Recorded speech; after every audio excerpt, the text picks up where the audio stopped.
Y lo que nos encontramos es que todas las tradiciones nos hablan de la reencarnación. También, por cierto, el cristianismo. También, por cierto, el cristianismo, que hasta el siglo VI, donde uno de los concilios de esa iglesia temprana quita el cristianismo de en medio, concretamente se persigue a uno de los padres de la iglesia, que había vivido entre el siglo II y el siglo III, que fue Orígenes. Orígenes, en sus textos que hoy tenemos a nuestra disposición, habla con claridad de la reencarnación. Y mira por dónde además se da la circunstancia de que el argumento más sólido para la reencarnación lo hemos encontrado en un autor cristiano, lo hemos encontrado en Orígenes, lo hemos encontrado en un padre de la iglesia, porque Orígenes nos dice, sabemos que el alma subsiste, es decir, que cuando fallecemos hay algo en nosotros que es el alma que sigue existiendo. Sabemos que el alma subsiste. Y si el alma subsiste, significa que preexiste. Es decir, si el alma subsiste, significa que preexiste. Y efectivamente, la vida del alma es una vida de preexistencia, de existencia y de subsistencia que se va desarrollando a través de una cadena de vidas, ¿no?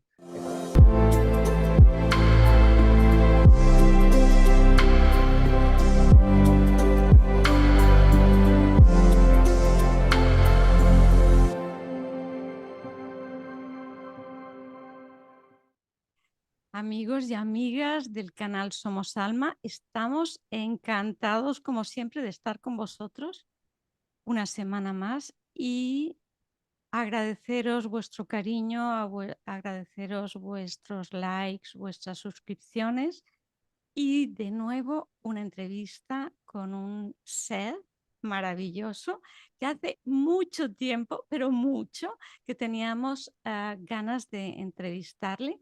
Él es Emilio Carrillo. Hola Emilio, ¿cómo estás? Hola, ¿qué tal? Un abrazo muy fuerte, pues muy bien y muy contento de compartir contigo y con todos los amigos y amigas de vuestro canal. Es un placer.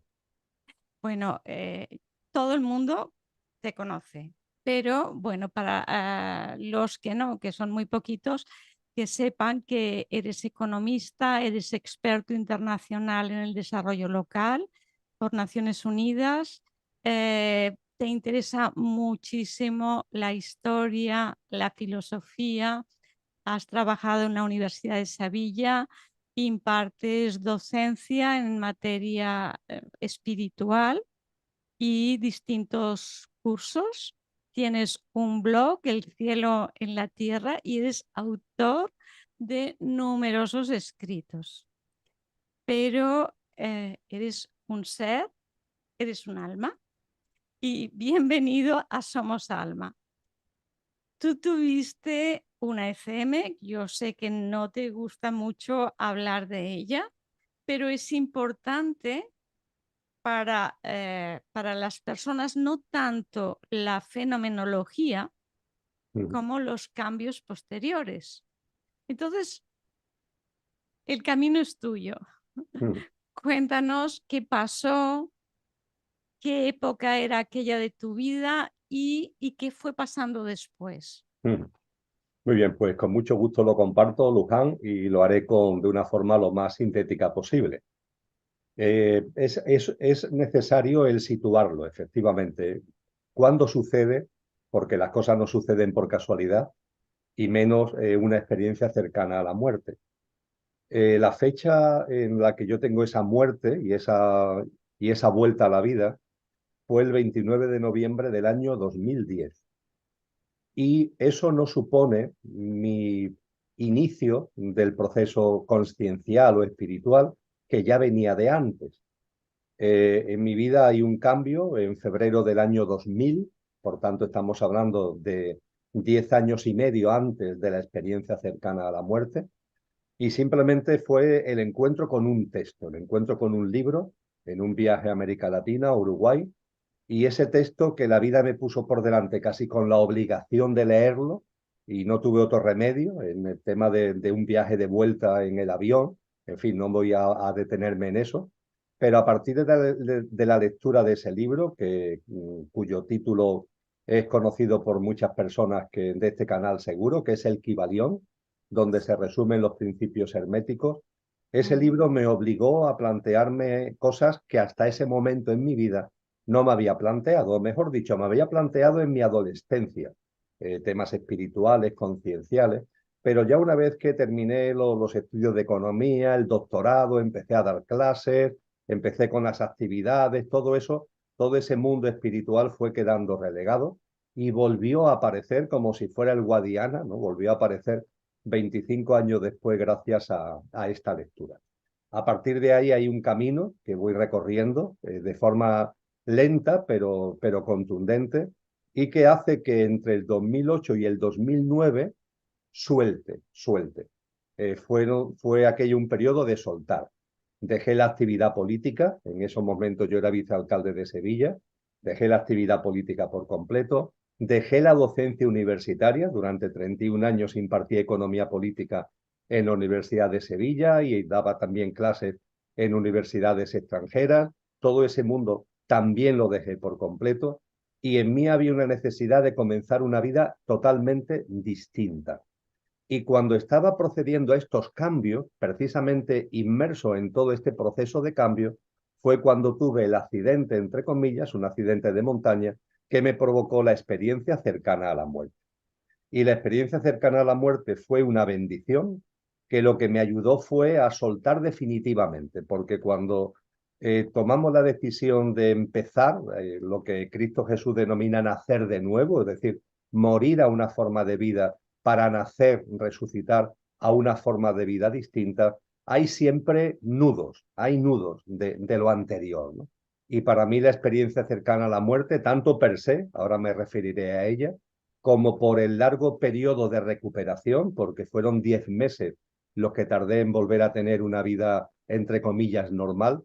Todo eso hizo que cuando superé ese proceso, cuando superé esos 10 meses, los nudos que habían ahí, porque los había, a pesar de que había soltado, habían desaparecido. Es decir, la experiencia cercana a la muerte fue, por tanto, una bendición y una experiencia liberadora que me impulsó en el proceso que había comenzado antes, pero que sin ningún tipo de duda adquirió una potencia, adquirió una magnitud mucho mayor gracias a la experiencia cercana a la muerte. A partir de ahí, la ECM que yo tuve no tiene nada de extraordinario, es decir, responde muy bien al patrón de muchas experiencias cercanas a la muerte que han sido divulgadas. La cama de un hospital, la cama de la unidad de cuidados intensivos de un hospital, el fallecimiento, la desaparición, por tanto, de las constantes vitales y el yo verme fuera de mi cuerpo como sobrevolando la habitación donde estaba lo que había sido mi cuerpo físico. Allí estaba mi cuerpo físico fallecido y yo estaba sobrevolando, yo estaba elevado sobre el cuerpo físico. A partir de ahí, mi experiencia personal fue una experiencia de mucha paz, de mucha consciencia, es decir, he fallecido, tuve consciencia inmediata de mi fallecimiento y lo viví con mucha paz. Y a partir de ahí algo que en las experiencias cercanas a la muerte suele suceder, y es que contemplas la vida que has dejado, la vida de ese tal Emilio que estaba ahí muerto en la UCI del hospital, esa vida que en aquel momento había habido en mi vida 52 años de experiencia, pues la ves completa y en toda su dimensión. Es como si te tragaras un chip. Vamos a utilizar este lenguaje, creo que nos entendemos. Es como si un chip te lo tragaras con un vaso de agua y al tragarte el chip, plaf, en tu mente, ya no hay mente, lo que hay es consciencia, pero hay algo que te permite visualizar, pero instantáneamente toda tu vida. No es que la vaya viendo a trozos, la ves entera. Y eso permite muchas cosas, pero sobre todo y fundamentalmente permite percibir la ligazón que hay, el hilo conductor que hay en la vida, que aquí, cuando estamos en nuestro día a día, no nos damos cuenta. No nos damos cuenta que se abren puertas, que se cierran puertas, que suceden cosas y que nada ocurre por casualidad. Todo tiene un sentido profundo. Una puerta que se cierra permite que se abre otra, que después permite que se abre otra. Esto que sucede aquí, que lo mismo consideramos que es un error, sin embargo es fundamental para que después pase esto y después pase esto. Y todo eso lo ves y te da una visión de la vida que si ya personalmente en la consciencia que era, ¿no? Ya fuera de mi cuerpo físico, lo estaba viviendo con mucha paz, con mucha armonía. Eso incrementó la paz y la armonía que sentía. Visto esto, visto esta experiencia, tenida esta experiencia de visualizar tu vida completa y en la instantaneidad, mi ECM también me propició lo que propicia en la mayoría de las ECMs, el darte cuenta de que no estás solo, de que en ese estado de consciencia donde no tienes envoltura física, que estamos dejando este plano material para avanzar hacia un plano distinto, ¿no? Que a mí personalmente me gusta llamarlo el plano de luz. En el mundo occidental se le suele llamar el cielo, en el ámbito oriental se le suele llamar el Devachan. Dejamos esta habitación de la vida física para ir a esa habitación de la vida del plano de luz. Y en ese camino, una vez que contemplé la vida que había dejado atrás de la forma que acabo de comentar, en ese camino lo que también percibí es que estaba acompañado de formas de luz que lo que me transmitían era también esa paz y esa armonía, e incluso una cierta alegría.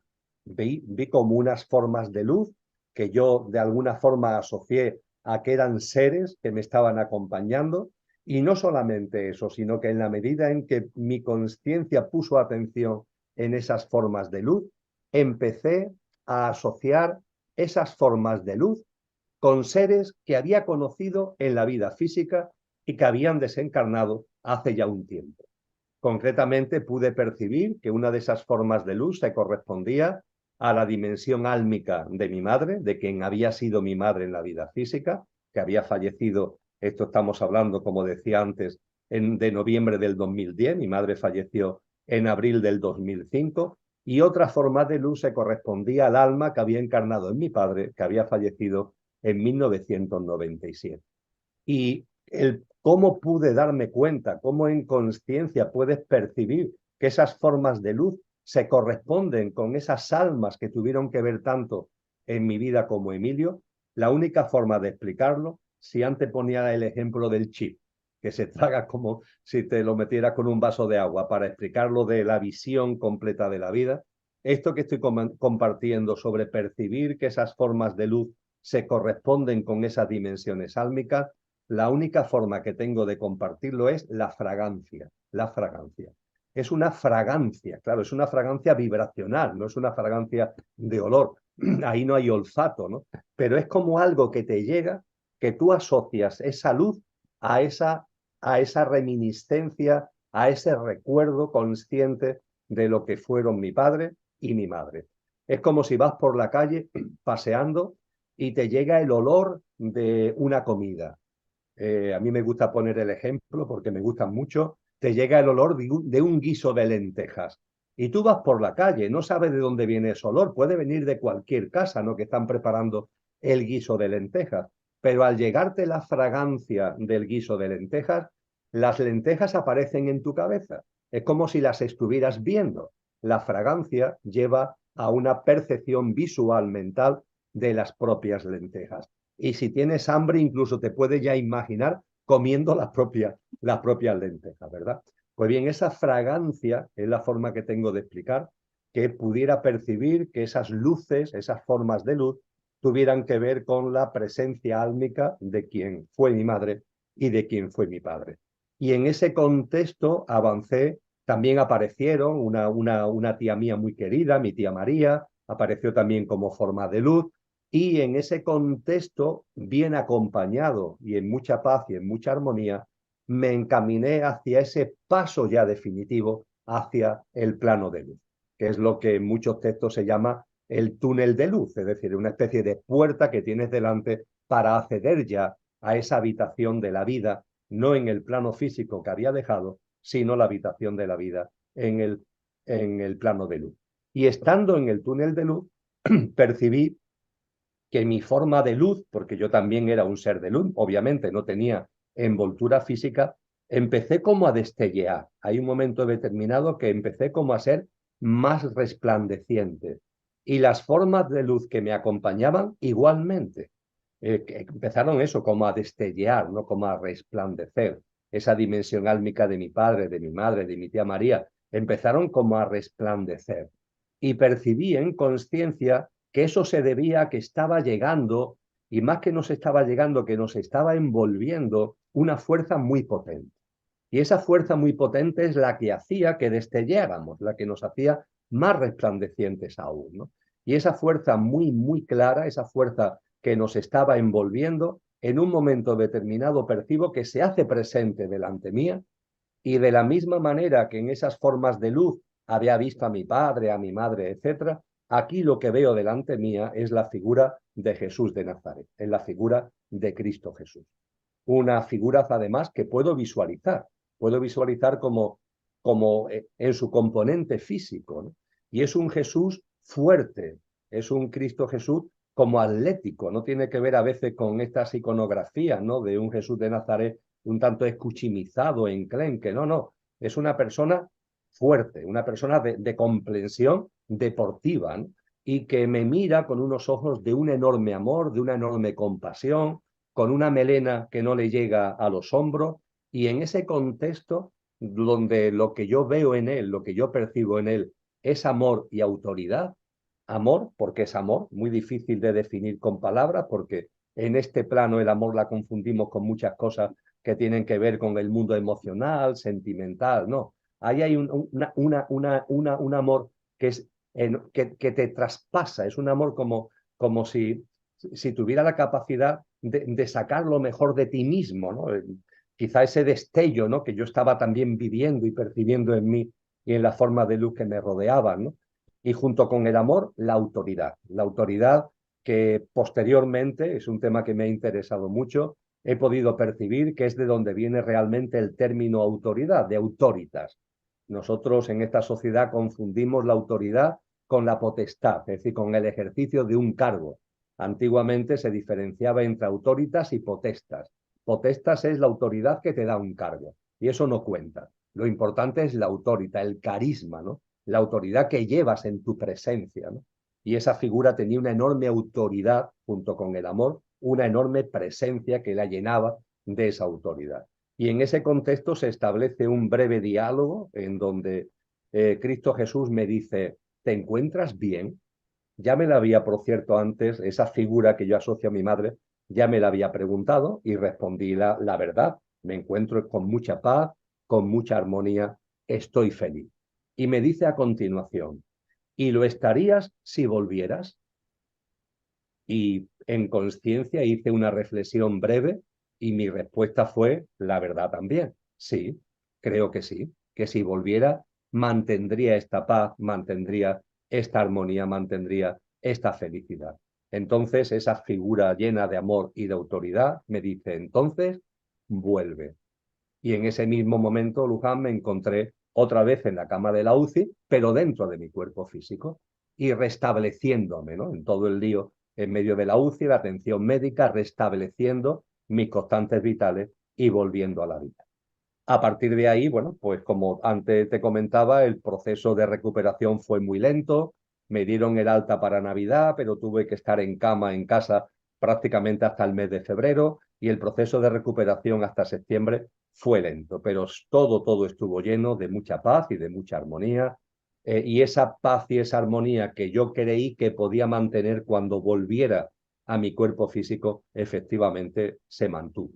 Y desde entonces no lo digo bajo ninguna pretensión egoica, sino que la realidad impregna mi vida, ¿no? Impregna mi vida esa paz, impregna mi vida esa armonía que me llena de una felicidad que no tiene que ver con conseguir cosas, no tiene que ver con cosas externas, sino que es esa felicidad incausada que en el cristianismo denominan gracia, ¿no? Y que los orientales denominan, los budistas lo llaman ananda, ¿no? Un estado, una especie de bienaventuranza, o los hinduistas llaman enchanti, ¿no? Una especie de gran paz interior.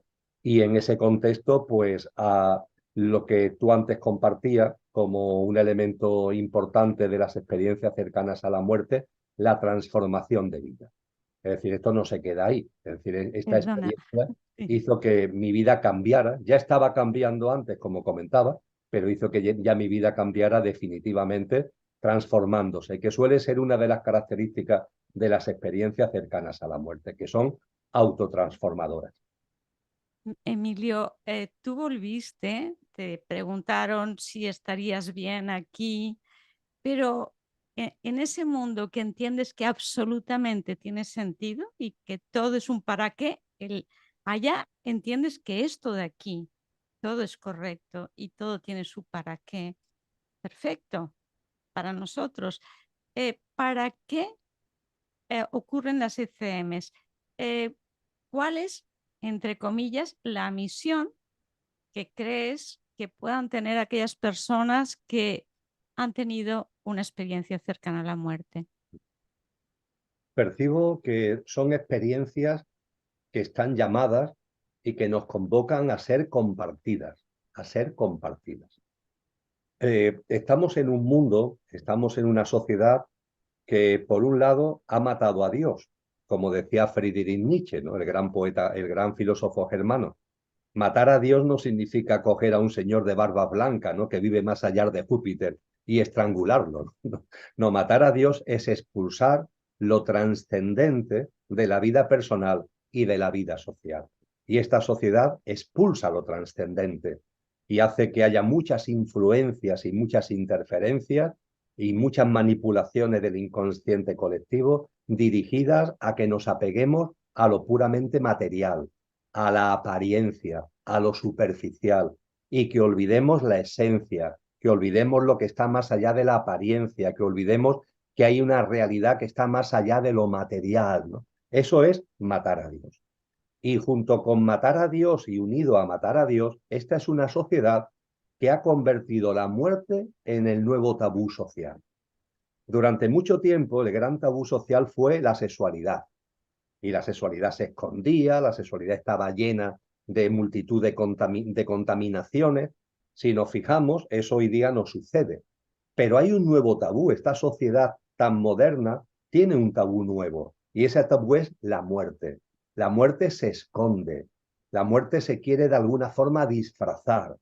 Protocolos sanitarios que hacen que a la gente se le incinere o se le entierre muy pronto, a las 24 horas de haber fallecido, con protocolos sanitarios además donde aunque mueras en tu casa, que la mayoría de los fallecimientos se producen en hospitales, inmediatamente vas al tanatorio y a partir de ahí se aplica un protocolo como de alejamiento, ¿no? Han desaparecido los velatorios en casa. Todo eso ha ido desapareciendo, pero no es por casualidad. Es porque esta sociedad que ha matado a Dios no quiere ver la muerte. Quiere vivir en una especie de ficción donde la muerte no existe. Por ejemplo, se nos comenta que los niños no deben ir a los entierros de los abuelos. Pero vamos a ver, a los niños en los colegios se les enseña de todo. Y algo tan fundamental para entender la vida, que es la propia muerte, que es fundamental para entender la vida, se le oculta. Realmente hay un miedo a la muerte como consecuencia de haber expulsado lo trascendente y lo más grave, ese miedo a la muerte provoca un miedo a la vida. Se hace que vivamos la vida de forma desconfiada, no entendiendo que todo tiene su sentido, sino como la vida, como si la vida fuera una francotiradora que en cualquier momento nos da el susto con relación a nosotros mismos, con relación a nuestros seres queridos. Entonces, esta sociedad ha convertido la muerte, esta sociedad que ha matado a Dios, ha convertido la muerte en un gran tabú. Y las experiencias cercanas a la muerte, el divulgarla, el hablar de ello, inciden directamente para diluir esa matanza de Dios y para diluir ese tabú. La muerte no hay que tenerle ningún miedo, la muerte forma parte de la vida. Eso sí, claro, tienes que darte cuenta de que no somos solamente nuestro estar. Hay un ser que ha encarnado en el estar. En Luján, en Emilio, en cada ser humano, no solamente está nuestro yo físico, emocional y mental y la personalidad a él asociada, que a mí me gusta llamarlo el coche. No, hay un conductor que ha encarnado en el coche para vivenciar la experiencia humana. Nuestra dimensión álmico-espiritual en el lenguaje occidental, nuestra dimensión átmico-búdica en el lenguaje oriental, la esencia, el ser, eso que no es perecedero, porque nuestro coche, nuestro yo físico, emocional y mental y el Emilio de turno, eso es perecedero, pero lo que realmente somos es imperecedero. Y las experiencias cercanas a la muerte nos recuerdan esto, ponen en valor esto, y para mí son como faritos, como faros de luz que hay en medio, ¿no?, de tanta oscuridad, son como faritos de luz que nos orientan para que podamos realmente vivir la vida de una manera distinta, no matando a Dios, sino entendiendo y haciendo nuestra la trascendencia y aprendiendo, ¿no?, a discernir que somos un ser en un estar y que cuando el estar termina no pasa nada porque el ser simplemente deja de tener envoltura, el ser se ha liberado de sus envolturas y sigue existiendo y sigue viviendo de la misma forma, pero sin envoltura física. Ahora soy en un estar que tiene envoltura, ahora soy en un estar que ya no tiene esa envoltura. Y además que esas envolturas te limitan. O sea, cuando te liberas de esas vestiduras, eres completo. Y la sensación que al menos decís las personas que habéis vuelto es de completud, de si te faltaba una pierna, tienes la pierna, estás en tu mejor época, puedes ir a donde tú quieras, no hay límites. Entonces eso es una maravilla, pero el miedo es muy poderoso y es muy limitante y es una manera de control, ¿no? Muy fácil. Nos controlan fácilmente a través del miedo. Pero yo pienso que es tan importante la trascendencia, que yo veo que la trascendencia la tiene el ser humano como ser humano, sin más, porque cuando tú acompañas a morir a una persona que no es religiosa, que es atea, se plantea si su vida ha tenido sentido. Y ya para mí eso es trascendente, porque tú quieres dejar una huella, tú quieres dejar que tu vida haya tenido un sentido para ti y para los demás, ¿no? Y eso no se tiene que perder. Yo creo que es el miedo lo que nos bloquea porque se desmontan muchas cosas. Totalmente. Oyéndote, recordaba, por una parte, a Jean-Paul Sartre y a su famosa obra, o a su famosa expresión, ¿no?, que también es una obra, que fue la náusea, ¿no? La náusea. Ujú. Porque, claro, él, que estaba inmerso en un profundo ateísmo, no dejaba, curiosamente, de plantearse cosas trascendentes. Y él, Sí. pensando en qué iba a dejar, entre comillas, una vez que falleciera, claro, su percepción atea de la existencia llamaba a contemplar la nada, ¿no? La nada. Y esa nada le provocaba náusea, ¿no? Y en nuestro contexto más cercano, al mismo nivel o más que la obra de Jean-Paul Sartre al respecto, Miguel de Unamuno. Y Miguel de Unamuno nos dejó una obra, El sentido o sentimiento trágico de la vida, que es una obra de arte, ¿no?, para entender esto que tú acabas de resumir. El dilema, ¿no?, en el que nos podemos encontrar cuando percibimos que no hay nada más, cuando nos atamos a la apariencia y olvidamos la esencia. Porque fíjate lo que, desde el punto de vista del materialismo, si el materialismo fuera consecuente con él mismo, la verdad es que esa náusea de la que nos habla Jean-Paul Sartre debería estar instalada en muchas personas. Porque el materialismo, si nos quedamos ahí, la ciencia, si lo dejamos en lo puramente material, nos habla de un universo inmenso. 92.000 millones de años luz se le calculan de extensión y cada año luz son casi 10 billones con B de kilómetros, 92.000 millones de años luz y en expansión, no para de crecer, no para de expandirse. Un universo que tiene casi 14.000 millones de años de vida, con 2 billones de galaxias, con cuatrillones de planetas, y en ese contexto está aquí el Emilio, aquí está Emilio, con su esperanza de vida de unos pocos años, entre comillas, como muchos 100, si conseguimos prolongar la esperanza de vida, 120, 150, 200, 300. ¿Qué es eso en el contexto de ese universo de 14.000 millones de años, con estas dimensiones tan impresionantes?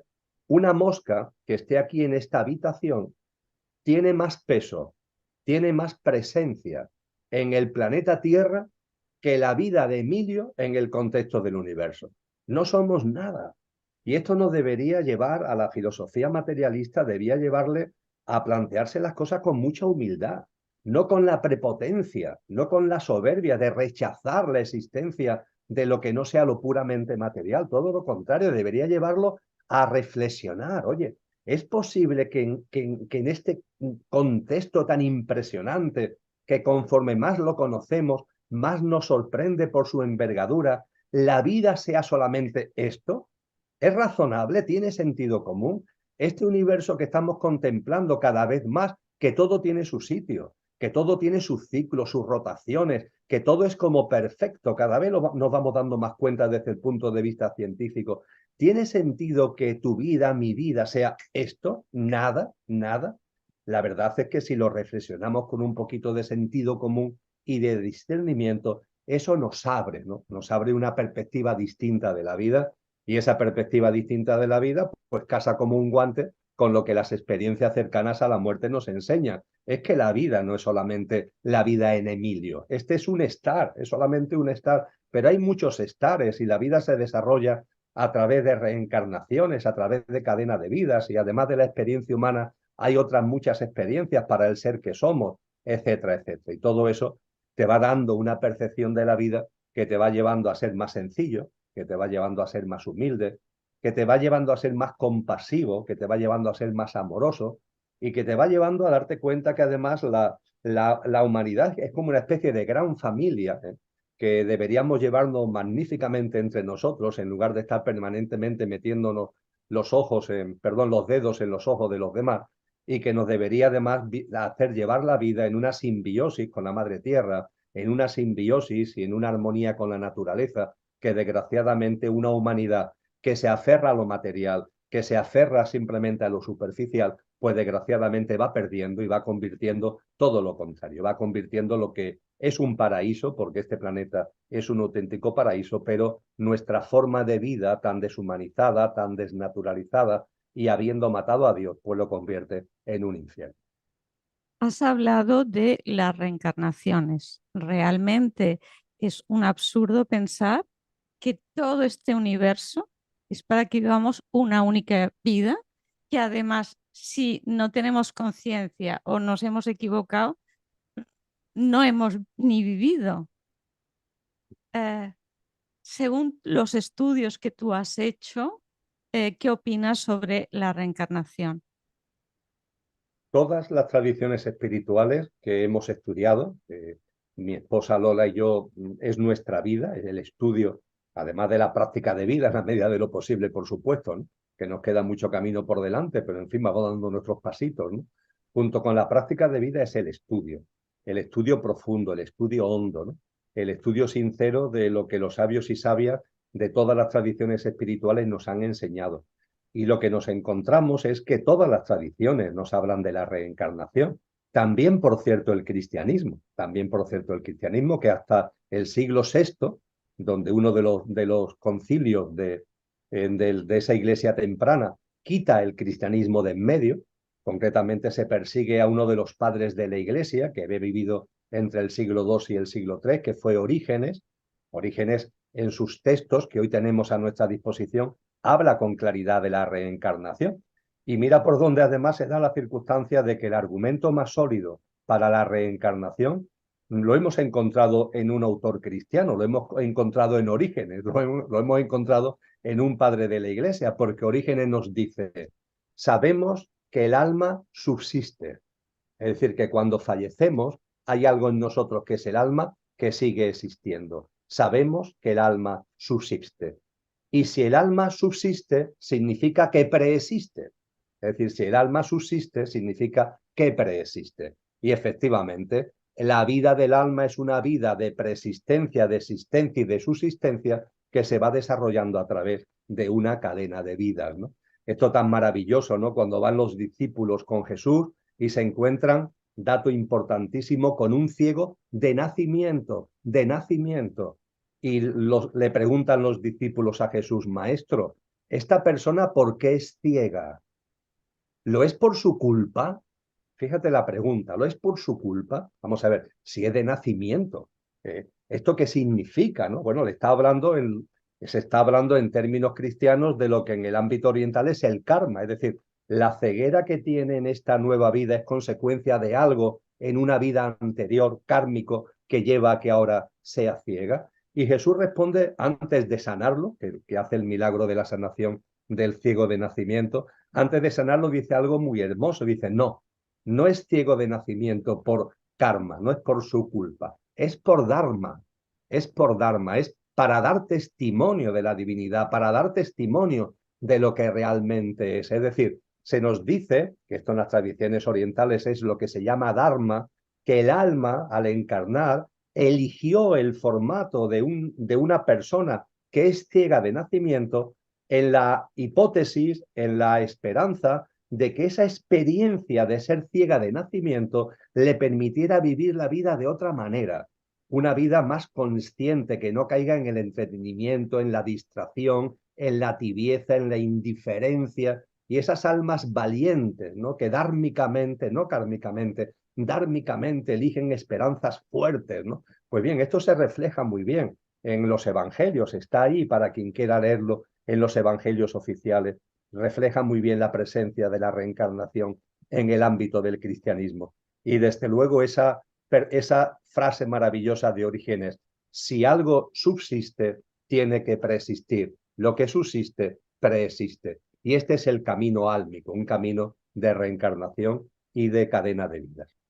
Por supuesto que sabemos por la termodinámica que la energía ni se crea ni se destruye, solo se transforma. Y si la muerte es una liberación de la materia y la energía sigue, esa energía no tiene que continuar, por tanto, preexistir. No puede ser de otra manera. Sí, yo también lo entiendo así. ¿Y qué cambios han ocurrido después de tu FM en tu vida? Pues la realidad, Luján, es que todo. No, me río Ujú. porque yo le tengo mucho cariño y mucho agradecimiento a todo lo que fue mi vida anterior, ¿no? Que además tiene un legado precioso. Es decir, mi vida anterior, por ejemplo, pues no sé, por poner unos exponentes, pues hay 3 hijos ahí, ¿no? Que proceden de mi vida anterior. Ya es una mujer y 2 hombres, ya son mayores, ¿no? Pero evidentemente yo pongo esto como ejemplo de lo agradecido que le estoy a lo que fue mi vida anterior y muchas experiencias también, por ejemplo, el ámbito académico universitario, le estoy muy agradecido, me aportó una serie de herramientas, de instrumentos que ahora estoy utilizando para otra cosa. La propia actividad política, ¿no? También me sirvió para comprender muchas de las cosas que estamos viviendo ahora, el entender que la transformación no tiene que ver con los cambios externos, sino que tiene que ver con los ojos nuevos que nacen en nosotros y que no es posible un mundo nuevo si no hay una transformación desde dentro de cada uno de nosotros. En fin, le estoy muy agradecido, pero ciertamente mi transformación se ha dado en multitud de cosas. Por ejemplo, en la alimentación. Desde el mismo momento en el que salí de la experiencia cercana a la muerte, la compasión hacia el mundo animal, la reverencia hacia la vida me impregnó y eso me hizo alimentarme de una forma vegana vegetariana. Es decir, no puedo dañar a un ser vivo.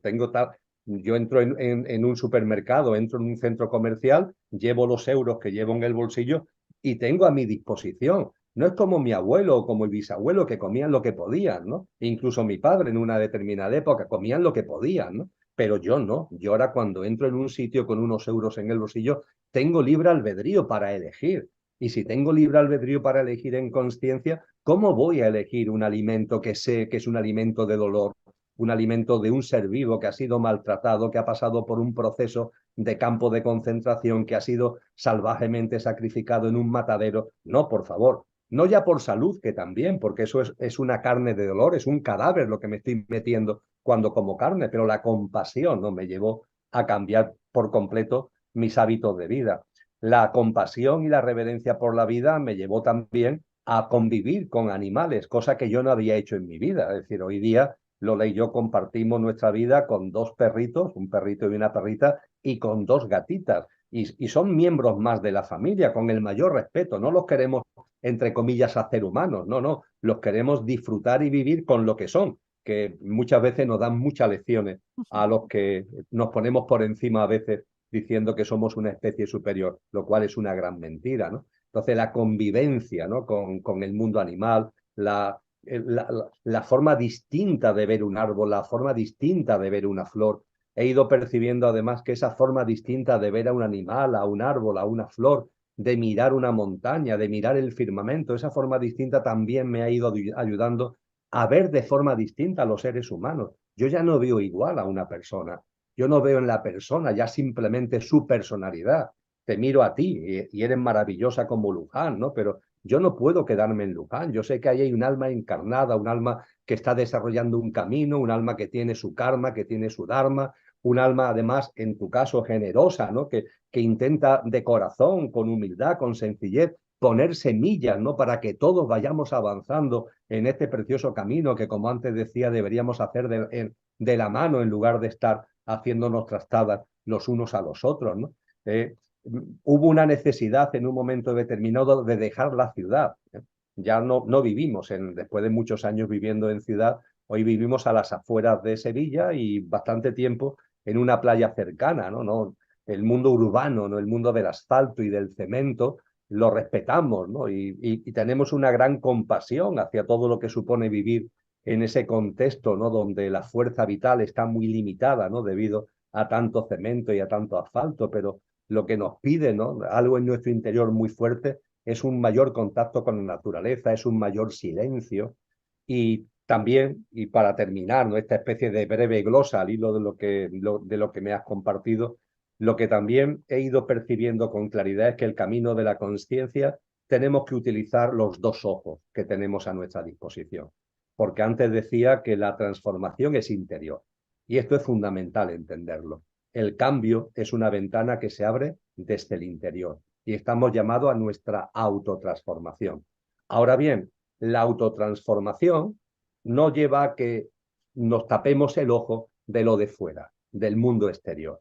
Hay que fortalecerse, hay que expandirse, hay que avanzar en lo interior, pero lo exterior, desde el punto de vista de no caer en la indiferencia, lo exterior desde el punto de vista de la compasión, del amor, de la acción consciente, no con orgullo, no con soberbia, sino tender la mano al mundo que nos rodea, el poner nuestro granito de arena hacia ese mundo que nos rodea, lo considero también imprescindible y creo que es otro regalo de la experiencia cercana a la muerte. Comprender que la conciencia tiene una dimensión interior, pero también tiene una dimensión exterior de acción hacia afuera y que hay que vivir en equilibrio con los dos ojos abiertos, no tuertos, hay que vivir en equilibrio la vida desde el punto de vista de la conciencia.